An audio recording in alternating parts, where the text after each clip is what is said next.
Hi, today we'll be using the PLC communication using the open user communication. That means by using tsend, treceive, these instructions. So earlier in my previous video, I have done the PLC communication using the S1 communication protocols, that is get and put instruction. So today we'll be using the open user communication. So in the device and networks, I have already added two PLC. This is PLC1 and PLC2, and this is a local PLC and this is a partner PLC. So first of all, I will make a connection between PLC1 to PLC2. I will make as a network. So now is PLC1 is in same network now. Then after that, if we goes to PLC1, and we have to add this instruction tsend c treceive. For tsend c is for sending the data, treceive is for receiving the data. So once you look here down, you can see here one C is there. That means it's a callback. That means if you see here, the instruction establishes a TCP, IS on TCP or UDP connection, sends data, and it's showing us a tcon, tsend, and tdisconnect. These three are required for making a successful connection. T connection for making the connection, T disconnect for disconnecting the connection, and then the send is for sending the data. You can see here tcon, tdisconnect, and tsend. These three are already integrated onto this block. That's why it's showing us compact. So first of all, I will make one data block. That is for sending the data. That is, I will mention send data. And here I will mention as data 1 and data 2, and here let it be an array.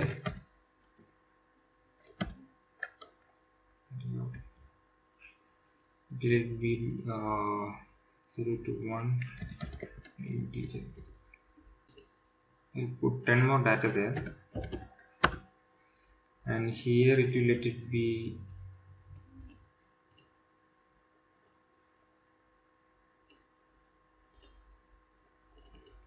characters.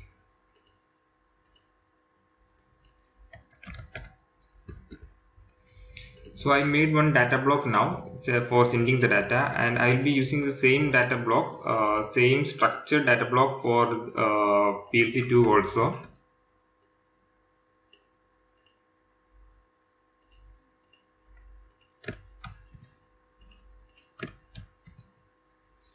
So that data, the same type data already created there.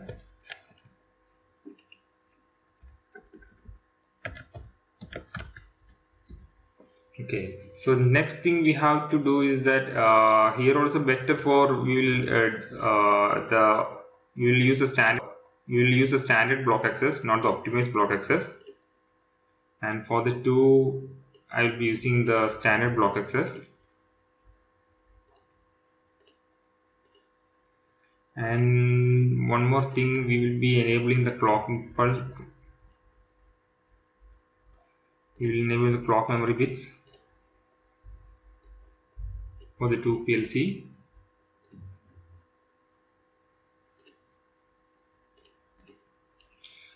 Alright, now next we will be adding our the tsend block to our main program. You can add in FC or FB as you like. So for demo purpose, I will be adding in the main block. For that, first we will be in the communication. It will be in the open user communication. I will expand this. I will add this tsend block.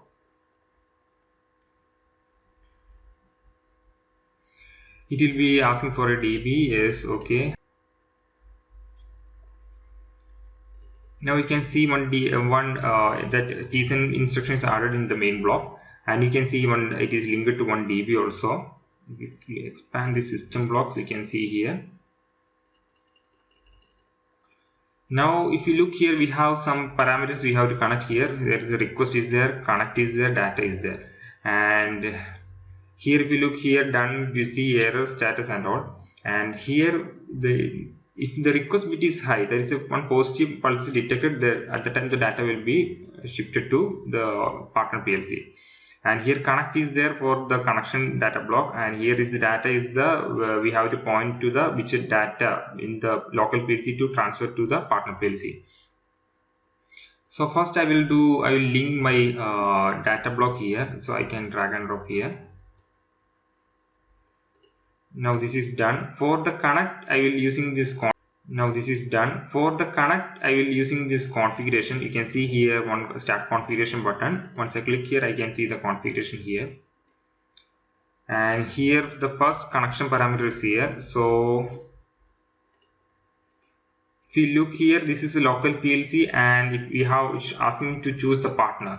So once we click here, we can see here PLC2, that is our partner PLC. There will much more options are there: broadcast, multicast, unspecified. Broadcast is for sending to all the device on the network. Multicast is for specific network, specific selected devices, and unspecified is for if you don't have any PLC, if you have a computer or some like any other devices, you can choose the unspecified. Or if you don't have the device is on the same project, then you can choose the unspecified. So I'll be using the PLC2. So if you are choosing unspecified, you have to manually enter the IP address and all. So that's the only difference there. And here in the connection type, you don't have to choose anything. In the configuration mode, you have two options here: use program blocks or configured connection. I'll be using the use program blocks. There is slight difference is there. This if you are using the program blocks and use configured connections. If you are using the program blocks, it will be utilize the connection results on the required time, and it will free when it is not required. That's the difference of program blocks. And if you are using the configured connection, it will make the link between the two partner PLC and all. There's a difference. So I am using the program blocks. So in the connection data, we have to there you can see a new, and once you click there new, you can see here some changes will be seen. You can see here one new data block has been made, PLC1 send DB, that is already made by the system. This is the data block is made, and if you see the interface of the block, they automatically created 1 DB there. That is the difference of the program block if you are using the program block. And here it is showing to choose the data block for the partner PLC2. So here we can create one new data block. At the time here the partner PLC, in this section one data block will be made. So if we click new, you can see one new data block has been made, and you can see in the PLC section 2 one DB created in their section. Okay. So if we are using the unspecified, means there is nothing to choose. We have to just enter the IP address, that's all. And now this part is completed now. So now this part is completed. Then here we have to give the request bit, that I will be using one clock pulse. This is 0.7. There is 1 second clock bit.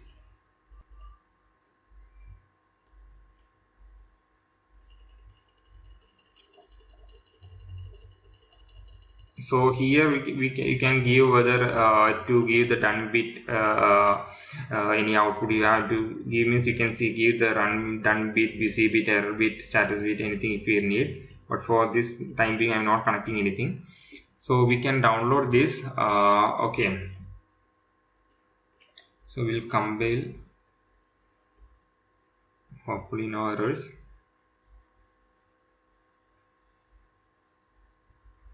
Then we can download it. I'm using the PLC sim for simulation.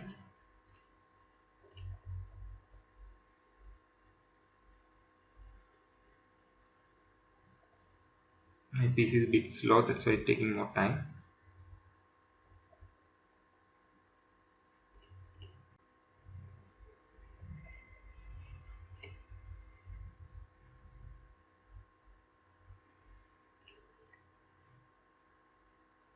Now it's downloaded on PLC1, and we can go online and we can monitor now the status.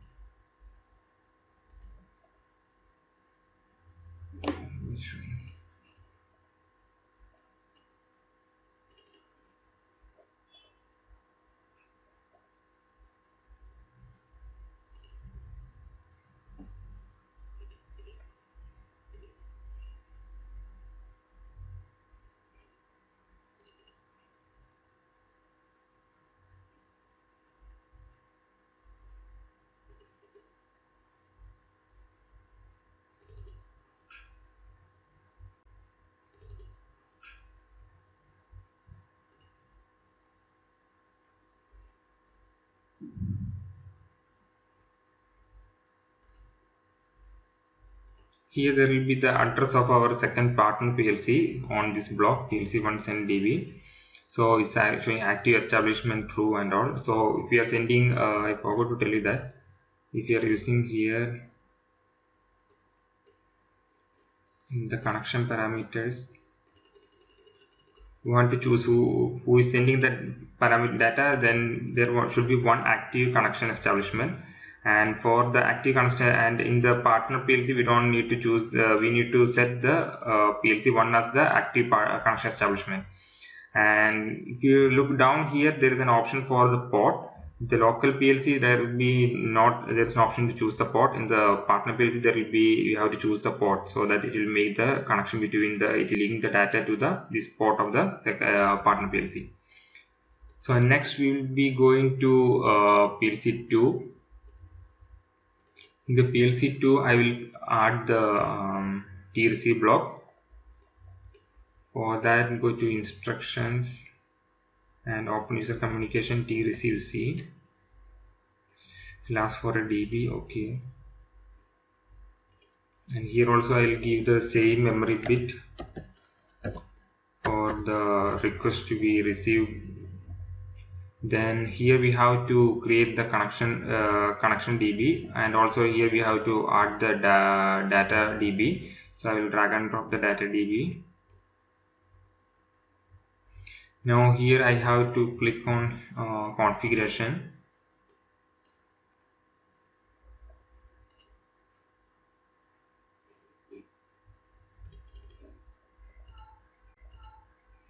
So here if you look here, you have to choose, now this is the local and this is the partner, so we have to choose the PLC because it's in online mode. So I will go offline that PLC. Now you can see the PLC1. Okay, so we already created one connection DB for the first PLC, so I will be using the same data block. This DB is automatically created by the PLC1 during the configuration. We'll be using that.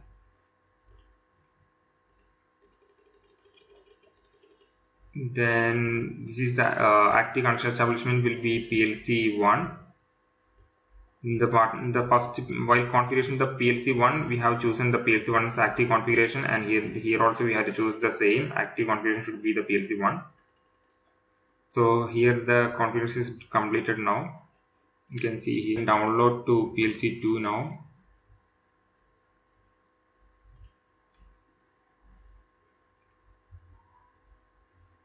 So we will download now.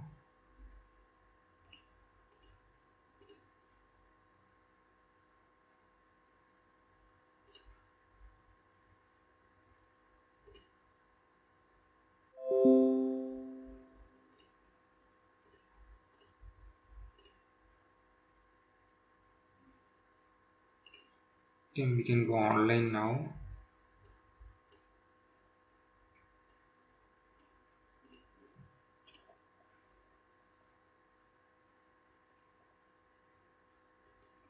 Click mountain on.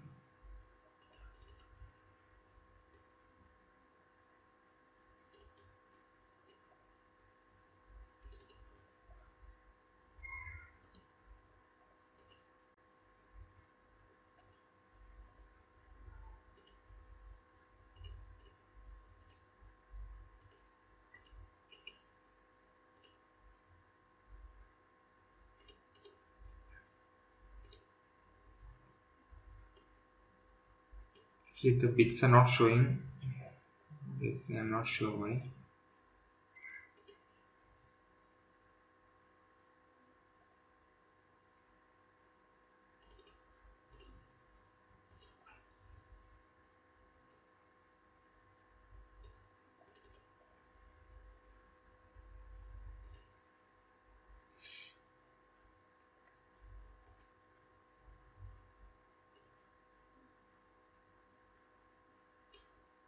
So you can see here the bits of these details here.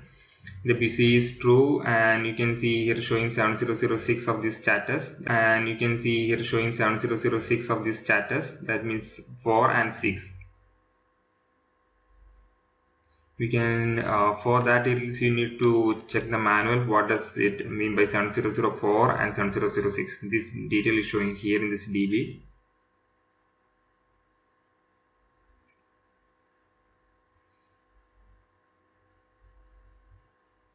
So let me check the status bit.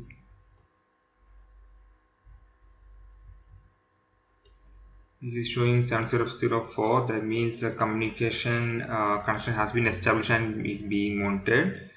And 7006 means data is being currently received. Okay, so that means our system is working fine. So next we will see our DB block for sending the data. That is actually block. Okay, this is send data block of PLC1, and I will check here receive data block. Oops. This is receive data. I will open send data. I will keep monitoring on. Okay.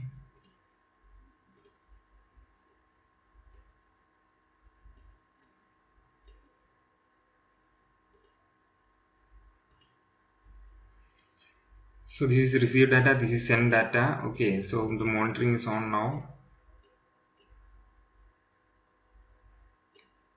So I will try to send one data here.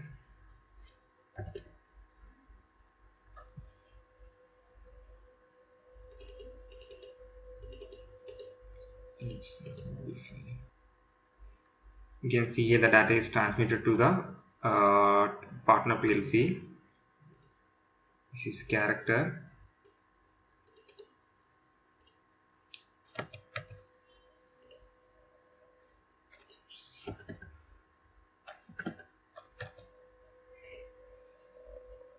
So if you check here, you can see the data is transmitted now. So I hope you all enjoyed this video and you get some idea on the PLC communication using the TSNC and T-receive block.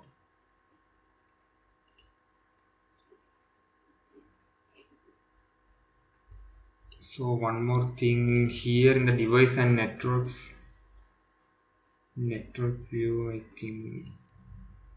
Okay.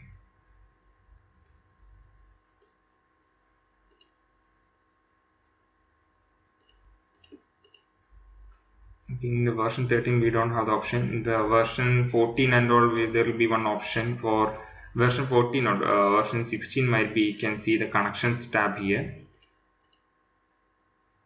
I think it's not showing here.